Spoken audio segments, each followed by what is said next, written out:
Alright, hello everyone. I decided to make this video for informational purposes since this happened and I wasn't able to find much information on it. So this is a 2018 Jeep Grand Cherokee high altitude. It's got the V8 on it. So the windshield washer fluid wasn't coming through the nozzles, and I thought it might have been because the lines froze. It could have been. I bought this car in Texas and the windshield washer fluid might have not been rated for freezing temperatures.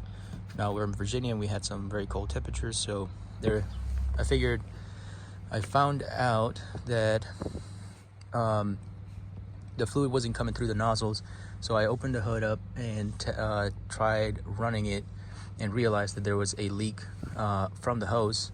It's actually right in the middle. It's very hard to see as a hairline break. But that's where the pressure, all the water was falling into the cowl. So I went ahead and removed the piece from here and there, the other nozzle.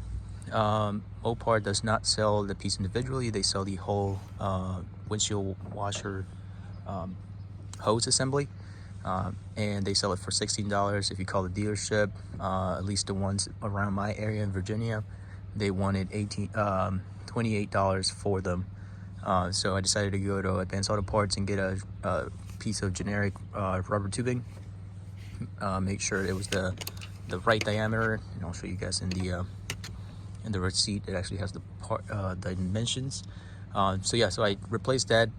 Be very careful with these connections.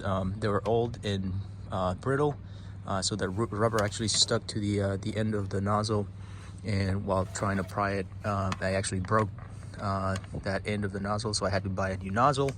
That ran me $36. I'll show you guys the part number as well in case you guys need it. But yeah, just be very careful removing the this T connector.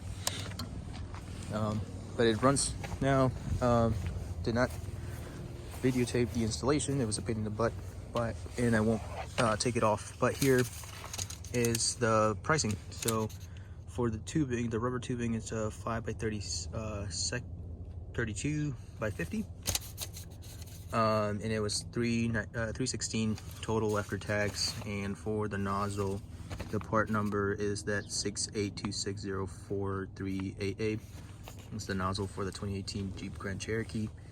So total rang out $36. That's 36, almost $37 mistake. So don't do that. Be very careful when doing that. But that's how to diagnose and replace. The other thing is, I tried the rear windshield washer, and it was spraying water, so I knew it wasn't the pump, because that would have been probably more expensive and harder to get to. So yeah, 2018 Jeep Grand Cherokee windshield washer tubing replacement. Hope it helps. Good luck.